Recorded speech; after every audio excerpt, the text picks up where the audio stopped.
Hello, Greg from Balloon Market here, and welcome to BMTV. Right, this week we have another one of our customer chats, and we are very pleased to have Mike and Jane Hurst here from Reds. This is Mike. Hi, Greg. Hello, Mike. And Jane, you cannot see, she's behind the camera, and she's going to make an appearance a little bit later. But hello, Jane. Hello. Right, now, Mike has been in the industry a relatively short amount of time, really, hasn't it? Because it was 3 years ago-ish. Pretty much 3 years. You were here in this room. We were indeed. This is where I did my Qualitex fundamentals. Yeah. Almost identical in this spot. It was. This was more of a training room than a studio back then. But Mike, tell us a little bit about how you got into this industry. Okay, so as mentioned, Jane started the business as a face painter. Yeah. Was going well. We were looking at extra things to add to increase value. We looked locally. There was a local fancy dress shop closing down, and we bought his balloon stock. All right. And it led from there. He recommended that we go do the Qualitex fundamentals, which was what we did, and was a great experience and a great starting point into this industry. And everything has literally progressed from that day here. So you then started in a small shop? Yeah, we started in my mum and dad's garage, all right, as everyone does. Yeah. Not my mum and dad's garage, because that would be weird. Then we moved on to a small shop in a courtyard of 6 or 7 shops. Moved on to the unit next door, a little bit bigger. Was great at the time, served its purpose. We outgrew it again. We now, January this year, we've moved into our own premises.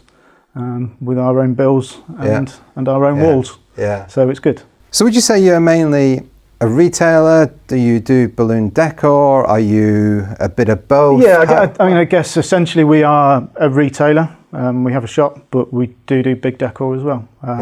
You can see our Facebook page. We do big. I like big. Yeah. 3-foot balloons, big arches. Yeah. That's the stuff that I get a lot of joy out of doing. I like your quick link arch you did in Morrison's, by the way. Yes. That was very fancy, different size quick links and stuff. Yeah, very good design that. That was learnt from Keith and Dom on one of their courses. Oh, was it? Okay. So yeah, if you get the chance to do that, go do that. Yeah, no, that was great.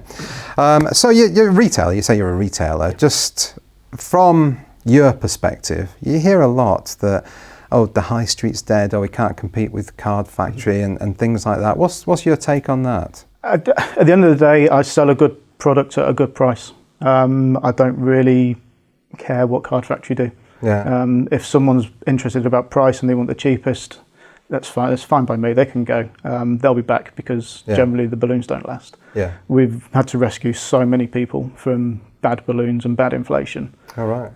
In particular, we had a wedding not too long ago. They'd bought all the balloons themselves, bought a tank of helium, inflated it the night before, took it to the venue, went there in the morning, they were all flat on the floor. Yeah. And that's where we came in, and they've been a customer of ours ever since. Sell a good product, offer the service, and people will come.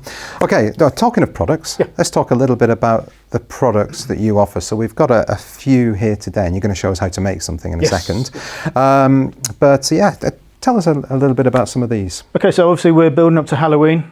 This is something that we'll have on display in our shop. Standard column with a foil topper, using the IKEA lamp stands that everyone in the industry uses. Yeah. We've just garnished it with a few little extras. Now these are some of our little wearable displays that we'll be hoping to sell in the build up to Halloween for kids to buy and wear when they go trick-or-treating. They are great little things, very cheap to make. Based on a design that I got from a very good friend of mine at the World Balloon Convention, Zivvy Kivy. He's a great guy. I can't have a normal conversation with you, this on your head. Okay, so obviously this one is just the standard Devil, which we're going to show in a minute. But then we're using the vinyl that's cut on our machine, and then we've done a few more recognisable characters. Obviously we've got Evil Stewie from Family Guy, and then we've got Slimer over here. We're hearing more and more about the vinyl cutters, aren't we? And people are using them for all sorts of things. Do you do a lot of that? Yeah, it's a great tool to have in our shop because we can literally produce anything for any request. Yeah. So what sort of things do people ask for?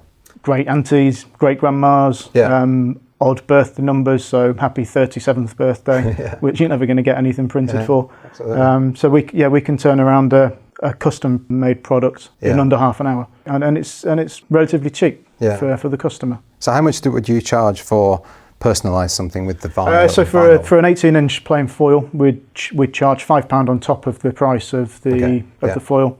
For something like the champagne bottles, we'd charge an extra £10 for personalisation, along with the baby bottles that Qualitex make.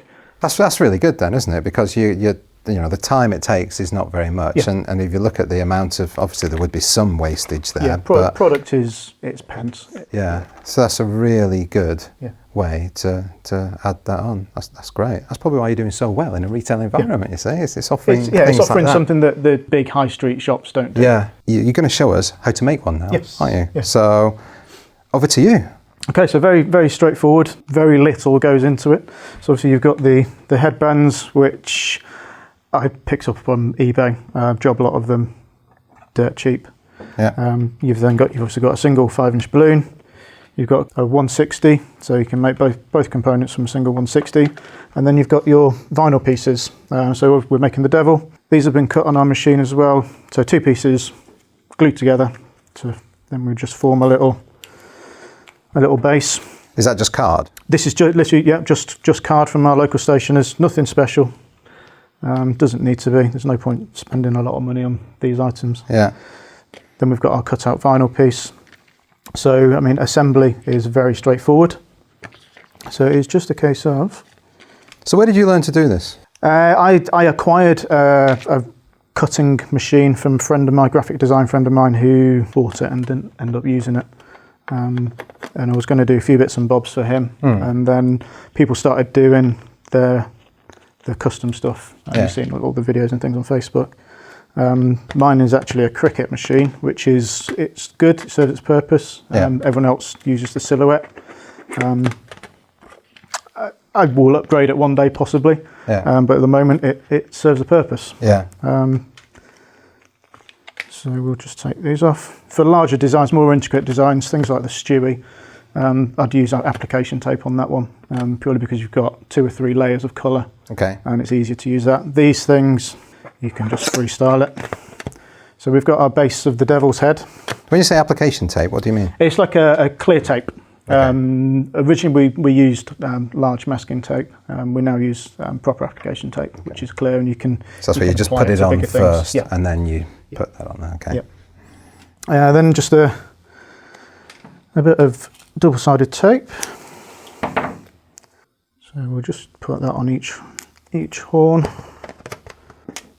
Again, this is quite a forgiving design because it can all be quite rough. Positioning it isn't majorly important. These can be knocked out very quickly.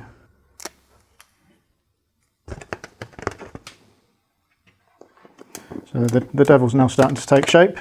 Yeah. So your headband, it's just a basic 160 5-petal flower. I'm no twister. Yeah. But I can do a pinch twist. Yeah. That's what that is effectively. And so many of our designs in the shop, we use pinch twists. Yeah, Mark uses them when he comes in and shows us some things. So we're just going to apply, so just nothing special, we're just wrapping him round, get in position. Okay. And then his tail again is just made out from the scrap of the 160 from here, and I'm just going to tie that in as well.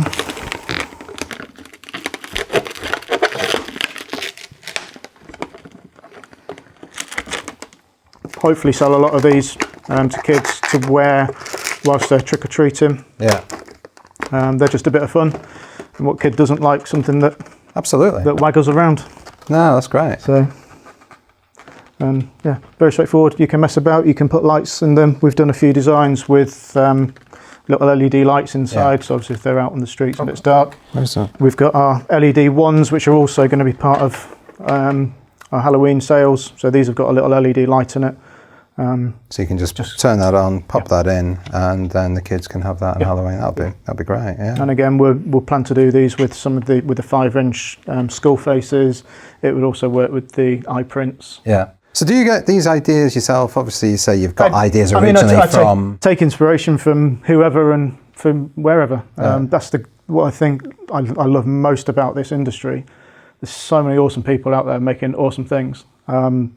Courses as well. Yeah, you've done quite a few courses, haven't you? I've obviously started fundamentals.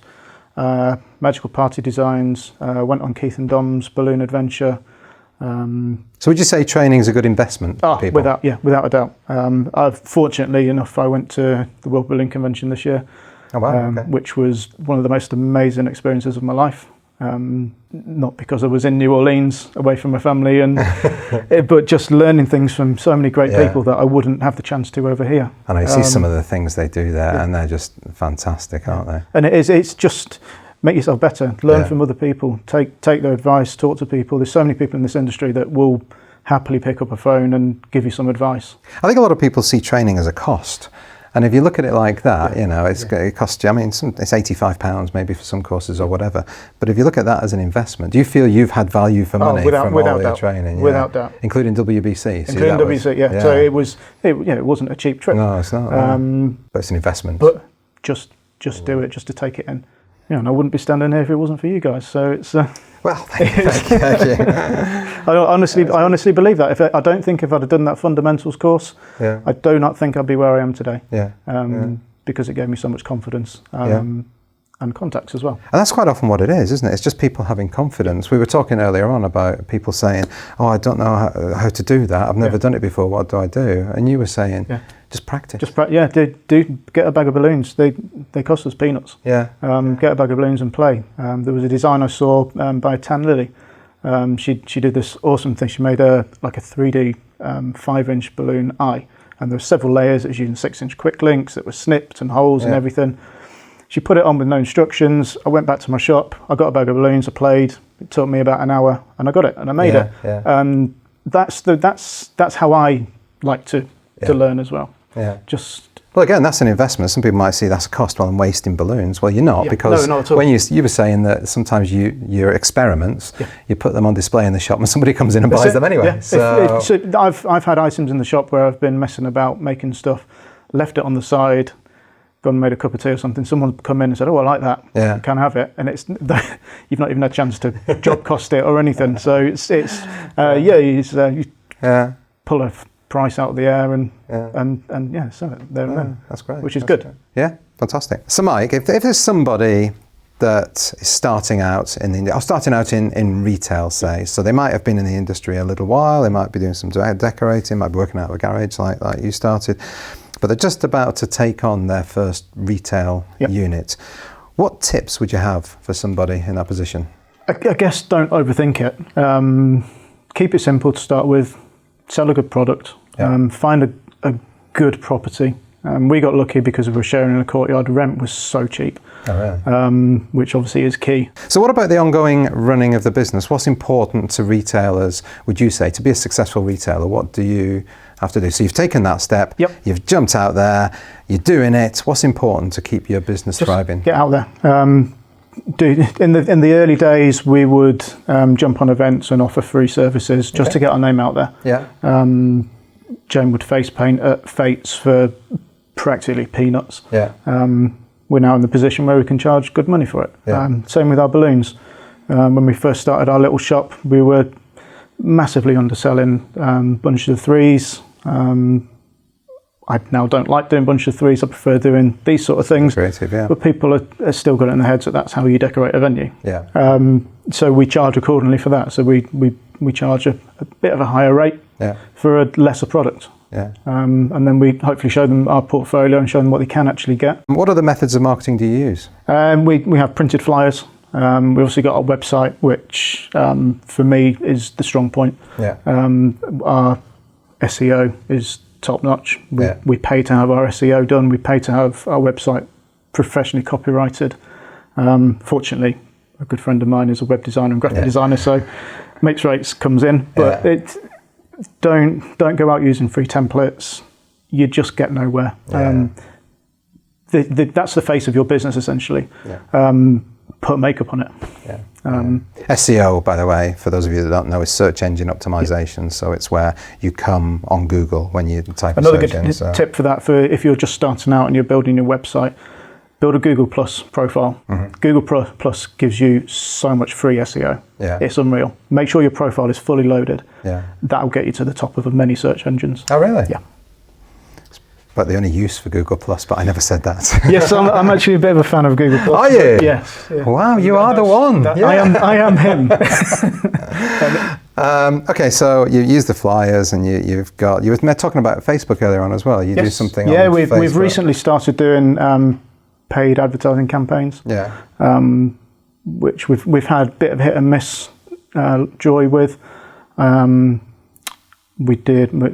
We've decorated a venue recently. It was a wedding. We used 3-foot balloons using the large lights. Yeah. I did a paid advert on that, and I reached around about 7,000 people. Wow. Which was the best one we've ever had. Yeah. And from that, we had so many inquiries about the big 3-foot balloons. Excellent. Not sold one yet because people still think they're only worth $9.99. Yeah. And when I tell them it's £75, they have a heart attack. Yeah. But yeah, it's like educating your customer. It is. Yeah. But like you said as well, corporate customers are more likely to spend more anyway than individuals. Yep. So that's great. Okay, Mike, thank you very much for that. Right, now, I said we're going to meet Jane, Mike's other half. We are. And Jane is going to do something to me. I've no idea what, but the next time you see me, going to look a little bit different. See you in a bit. Okay, so I told a bit of a lie. I said I'd be transformed. As you can see, I'm not quite transformed yet, but this is Jane, the other half of Reds, that's going to transform me. Now, Jane, you obviously, as Mike said earlier, you effectively started the business. You were face painting. How did you get into face painting? It started off doing face painting for a friend's charity. After a few events, Michael said, "You've got all the kit. Why don't you set up your own business? You enjoy doing it." Yeah. And it, the rest they say is history. Just took it from there, and then Mike stole the business from you to create what it is today. Yes. But you're still, obviously, the two of you run the business together. Okay, well, fantastic. Well, I'm kind of looking forward to this. I'm quite excited about it, but I've no idea what I'm going to be yet. So a little bit nervous. I'm thinking the drive home is going to be interesting with me made up. So particularly if I don't look in the mirror. I should do that, shouldn't I, really? That would be quite funny. So we'll see. So Jane, let's go. What do you want me to do? Just sit down? Just sit down and I shall begin to create.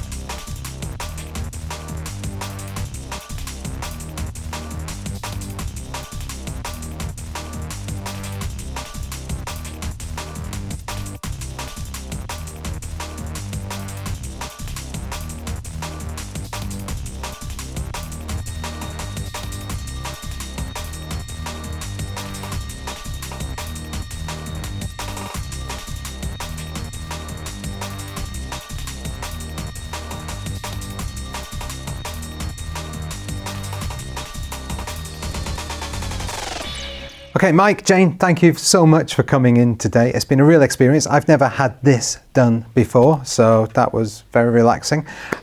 We have a question of the week that we send out there to the BMTV Nation each week. And as our guests, you get to ask what that question is.